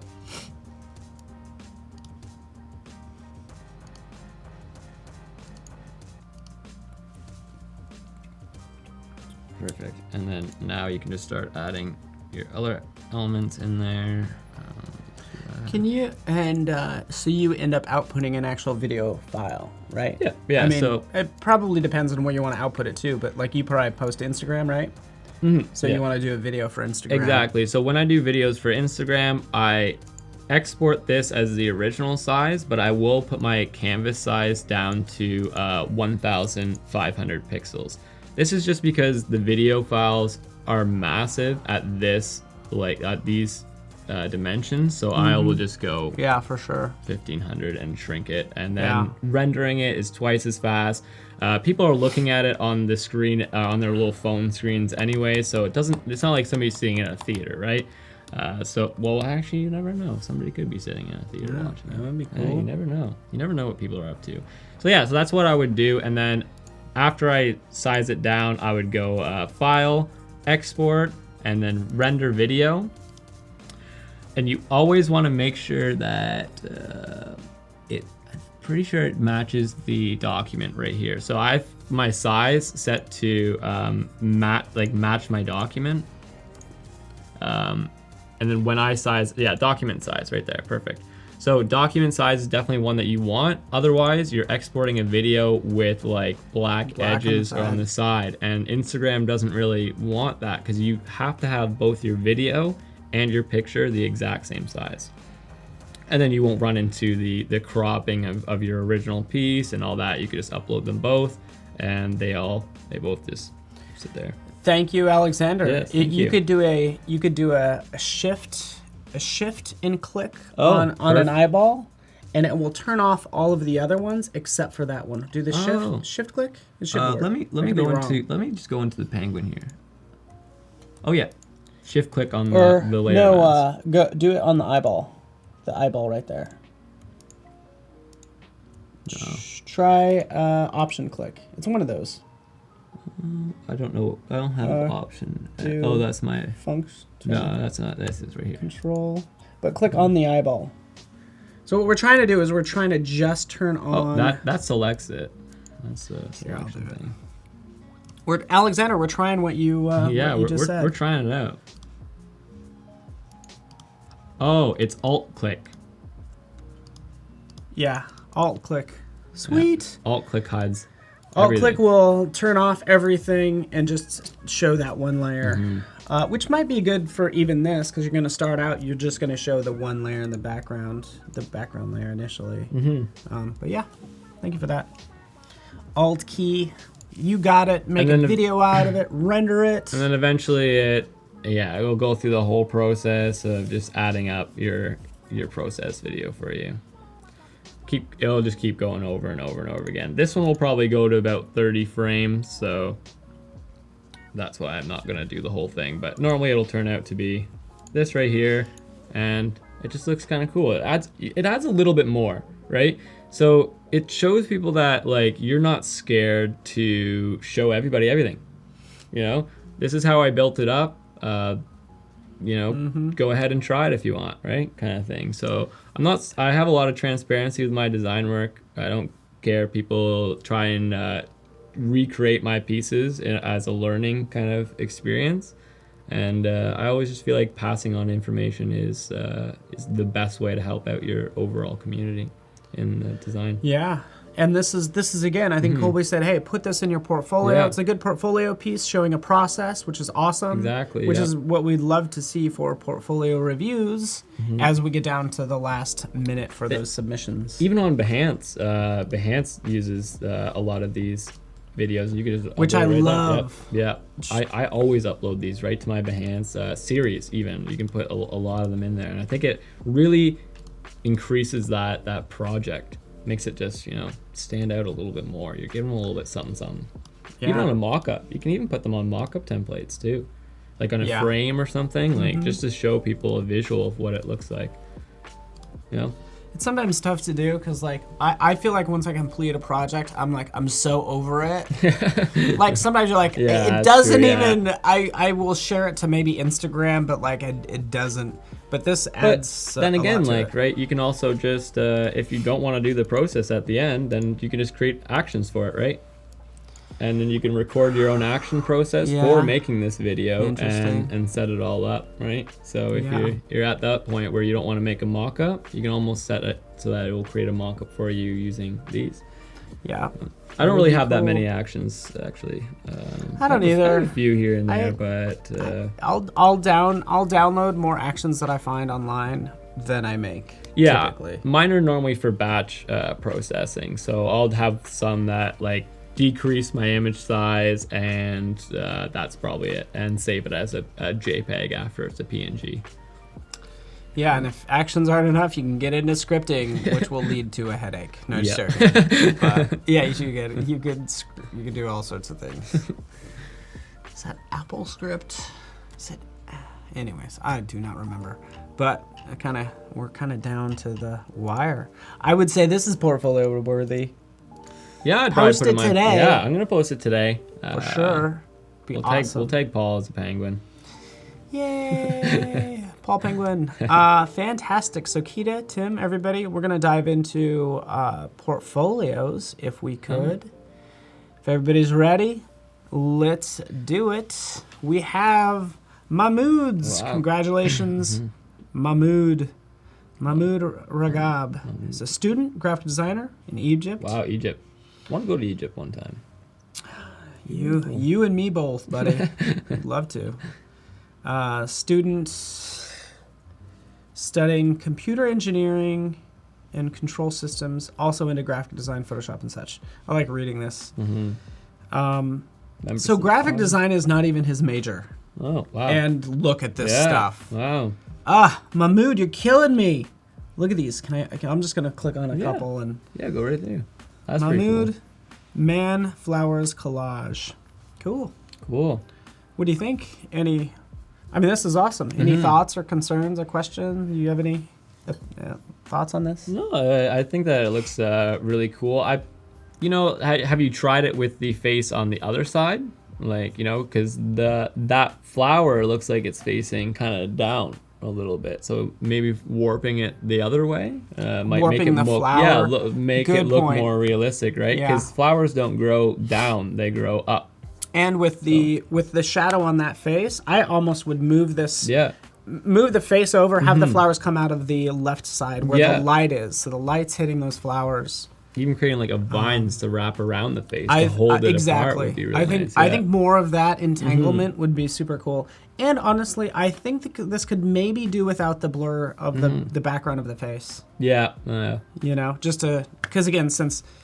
I think if you want to sell this needs to be blurry. Oh, yeah. If this is blurry. So I'd probably just not make that blurry and get rid of the problem altogether. But it's super cool. And immediately, looking at this, and this is always a fun practice, seeing which ones jump out at you most. That was, definitely hop right out. Boom. Exactly. And that's what faces tend to do. Check out the glasses one there. In the bottom corner. Oh, okay. Sweet. Swimming pool collage. That's kind of cool. That's a fun idea. It's a really creative concept. I like the. I do like how you highlighted the water through the lens there. It's definitely a smart call. It's kind of a cool, interesting concept. I don't think I've seen this before. Glasses used as a swimming pool. That's interesting. That would also be interesting if the actual glasses were a swimming pool and somebody's jumping into the glasses. Yeah, it would have almost been cool to have the people flip and jumping more into the water, because that guy looks like he might smoke his head off the side of the glasses there. He's not. Looks like it might be a little bit high up in the air there. Yeah, but it looks pretty cool. Very cool. Actually, let me just jump in here. Boop. Appreciating the work. Let's go to some more recent stuff. What's it? A Heinz tomato one. You got it. Unofficial Heinz tomato ketchup. 57 varieties. That's way too many varieties. Yeah. Do you really need 57? Yeah, do we need 57 varieties of ketchup? Seems like so much work. Why? Why all the work? But it's way cool. So for this one, I have some kind of advice. Yesterday, we talked about kind of blurring the edges of things because something shouldn't be so sharp.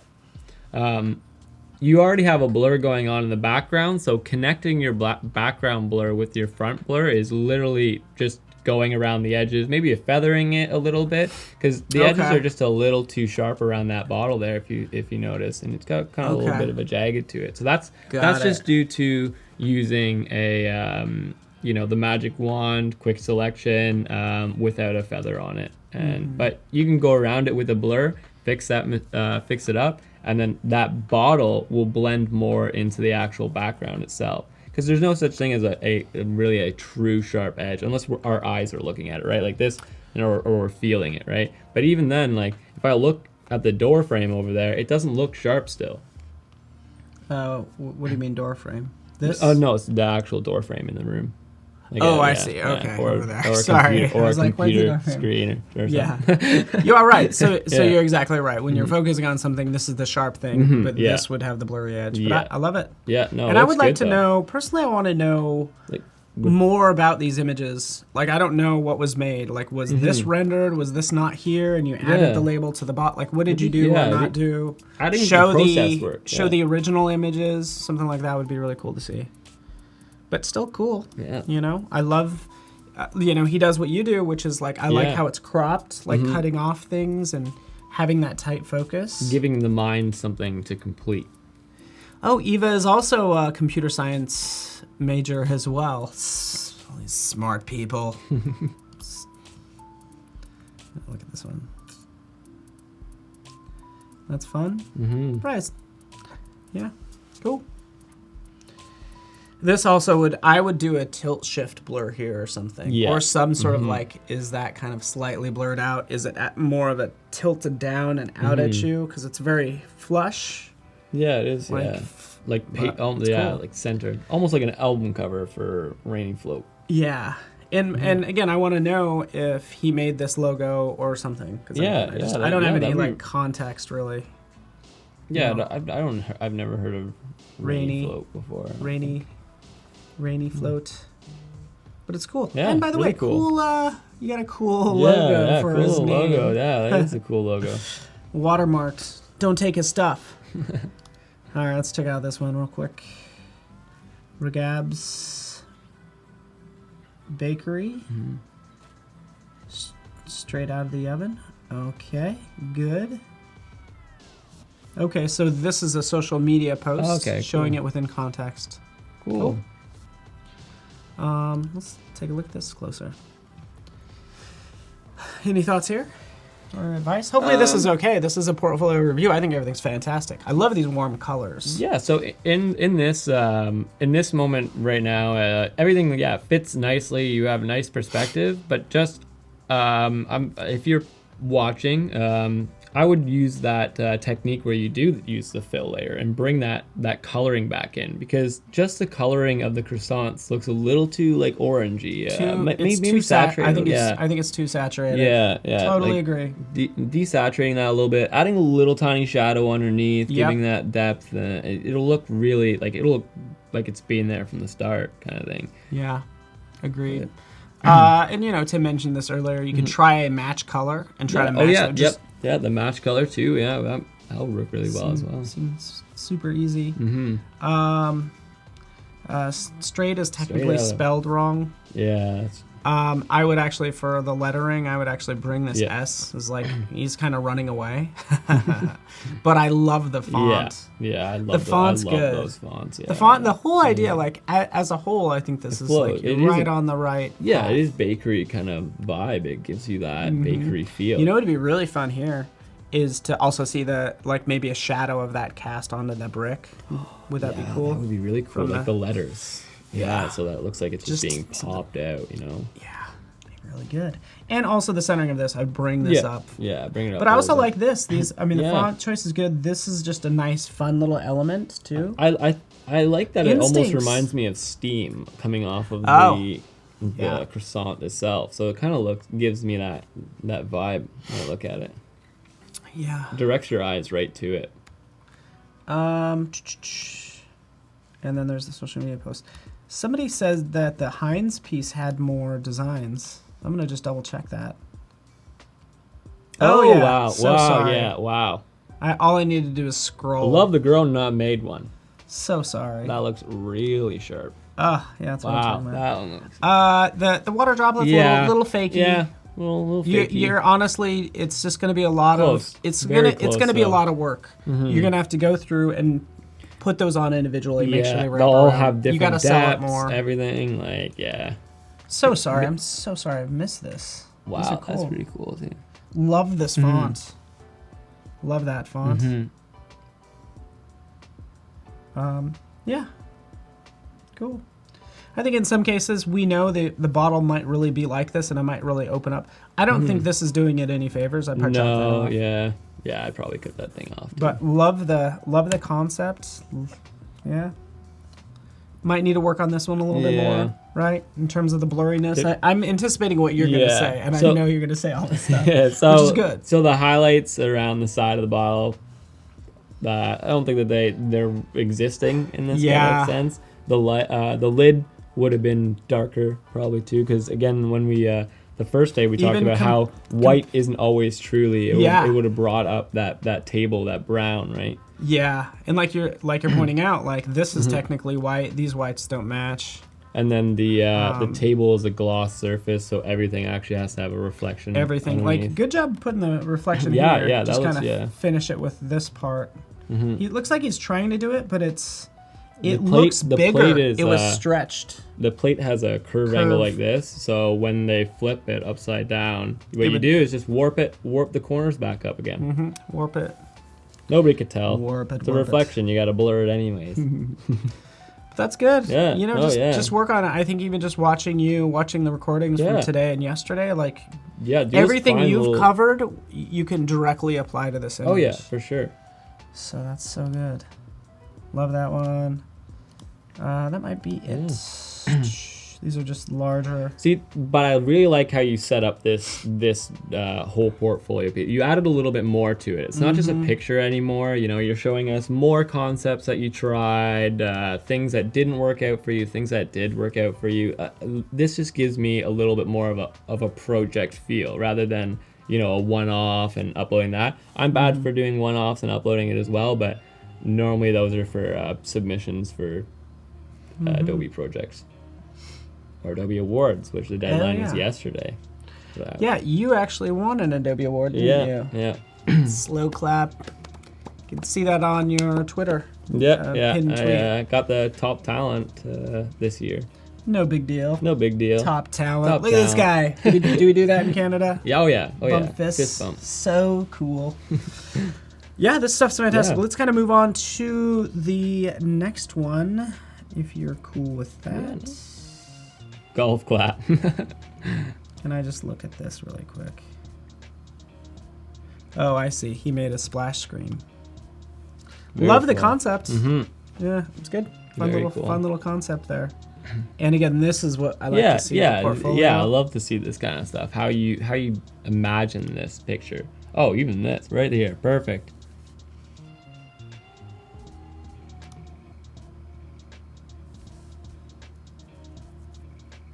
And I like how you finished it off with that, too. I love the artwork. And then his name right here. So cool. Nice. Love it. Yeah, it's cool. Yeah. And just like study from real life, because probably the shadow would, goes away would be dark. Yeah, and it would probably be angled differently, going away from the object. Because I like how you would define your light source, and that influenced everything you painted below, which is cool. Just easy to mark that point right at the start of the design, because then you know what's where it is at all times. All right, let's move on to the next one. Congratulations to Rob Juarez. Not sure if you're here, from Mexico City. Has his own website. Love the logo. You don't even need to tell me you're a designer. I get it, and I just love that. It's very cool.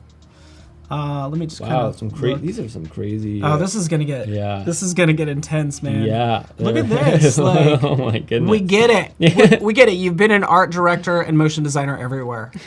Stop it. You're just showing off after this point. Like, I don't even care. Like, you have all the experience, which is really cool. And honestly, we didn't even need to look at that because this is already see it right away. Yeah, you're like, whoa, so he impressive. is very experienced with 3D elements, and it's just.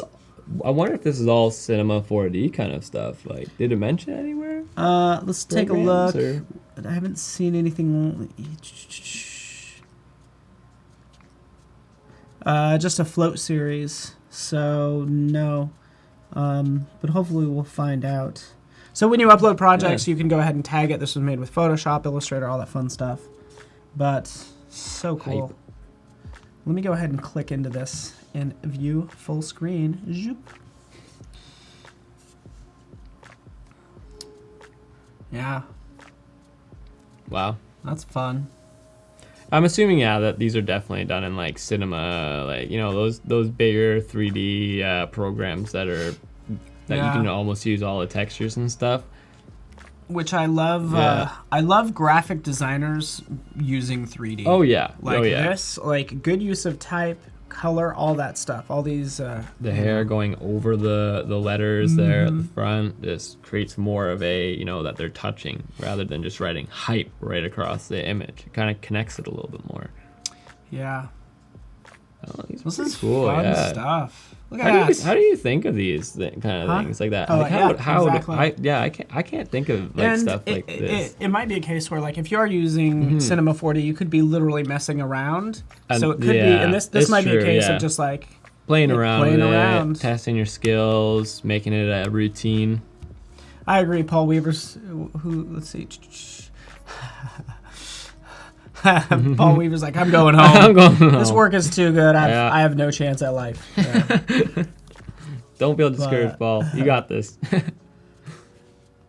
These are all so good. Like, look at this. Wow, that's really cool. Take your bike and go. I'm assuming that these are used for like probably editorial kind of stuff, right? Illustrations. You probably use it in magazines and all that fun jazz. Oh, we even got all the character angles, everything. I love this document setup, how it shows everything. Oh, yeah. Right? Even the rendering there. Even if you can make that bigger? Yeah. Well, somewhat bigger. Yeah. Like this one. Yeah, that's pretty cool. This one, and then that one. So interesting, yeah. So I am assuming that it is in one of those 3D programs, just by knowing the white and the grays and the actual coloring. The only thing I would say is, maybe explain what it's for a little bit more. Yeah, I would like to know what it's for, and I would like to know what you did and didn't do if you worked at this part of a team. Because like this, did you make this logo? Did you design this character? The reason I say that. Actually, no. It does actually look like his style. Mm-hmm. But anytime something breaks from a style within a portfolio, I'm like, did you do that or did another? And just be transparent. You know, nobody cares. Yeah. But it looks like his style. I love it. Yeah, I do love it. Yeah, he's got that like cartoony kind of Play-Doh-ish like world. So cool. It's so cool, right? So fun. Yeah, it almost looks like you hired. Like a little, hired. Hired. Oh, look, here's no. Is that okay if I click on this one? Juntos pela agua.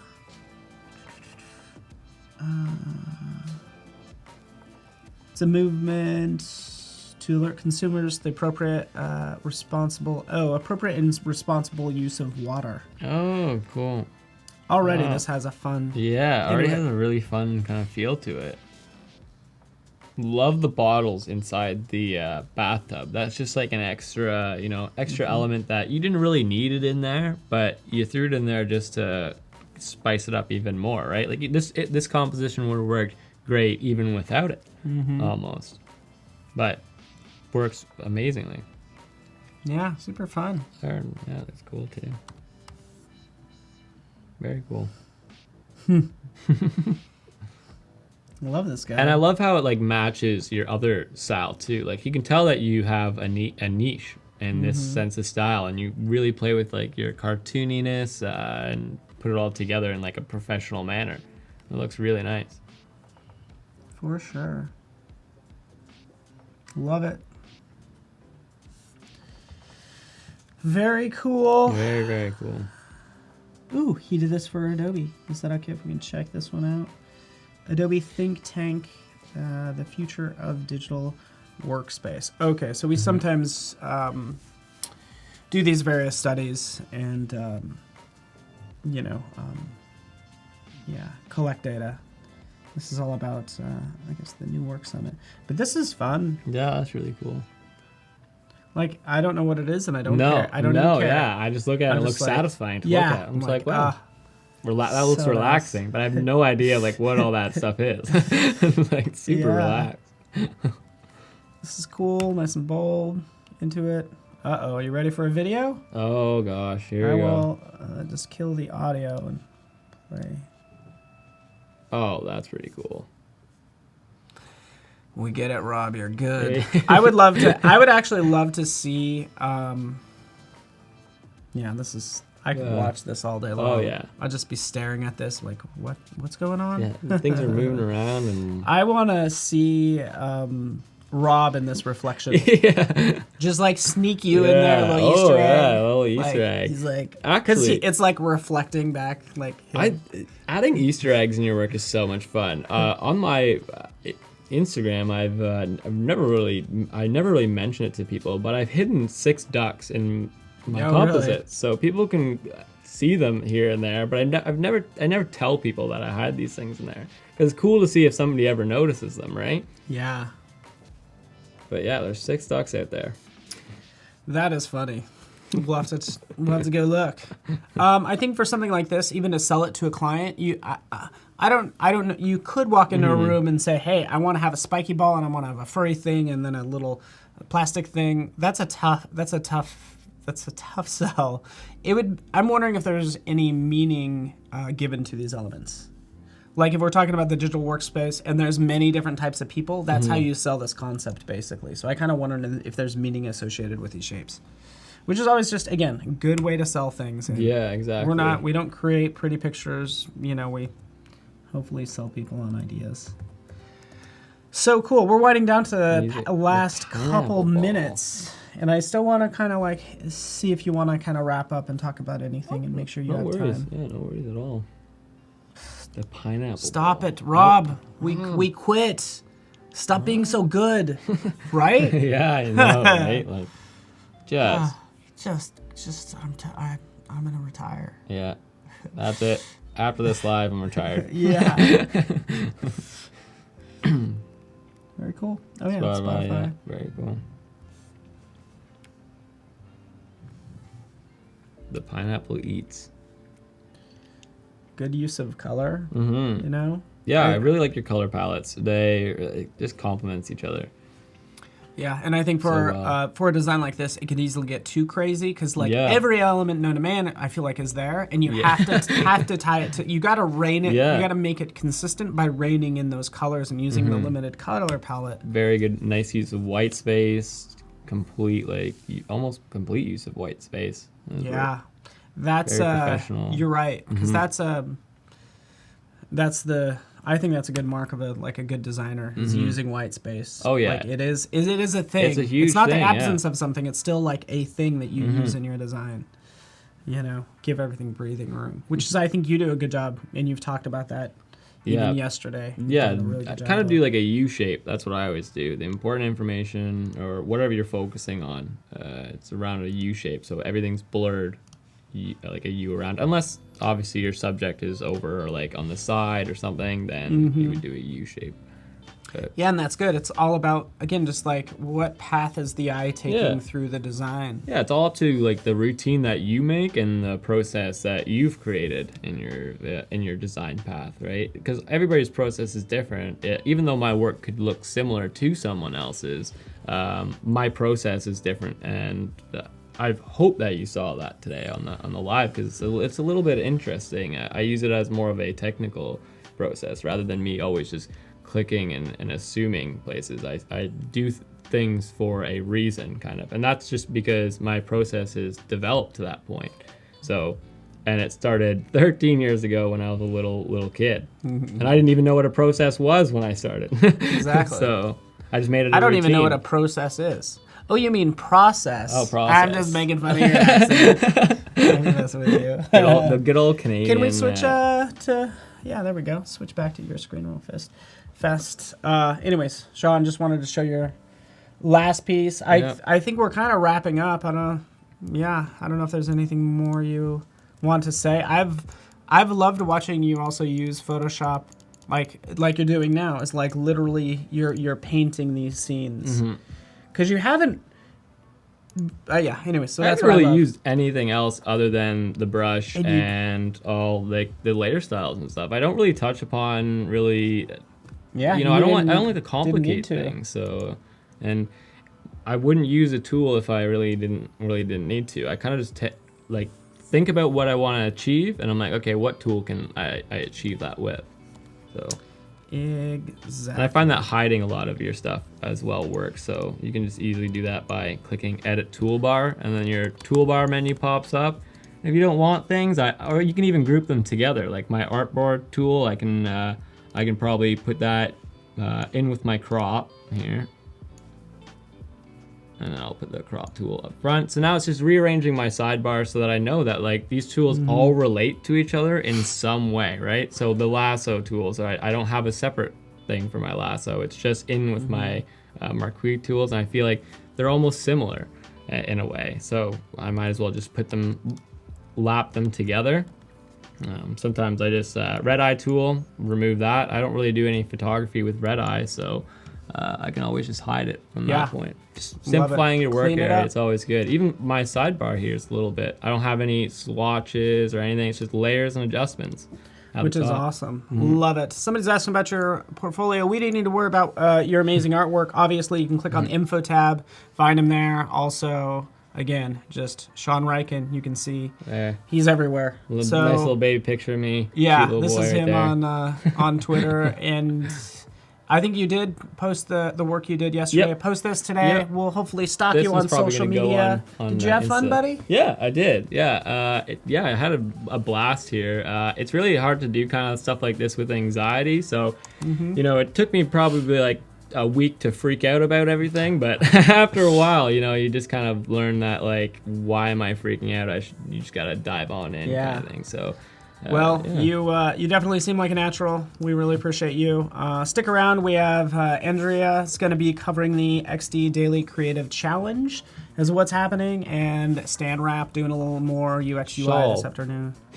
So Shaw Plus Paul podcast. Thank you. Shaw is out. Again, watch these videos later. Thank you, Shaun. Give him a warm round of applause. You're the best. And thank you, everybody. Stick around. Guys. Thank you, everyone, for watching.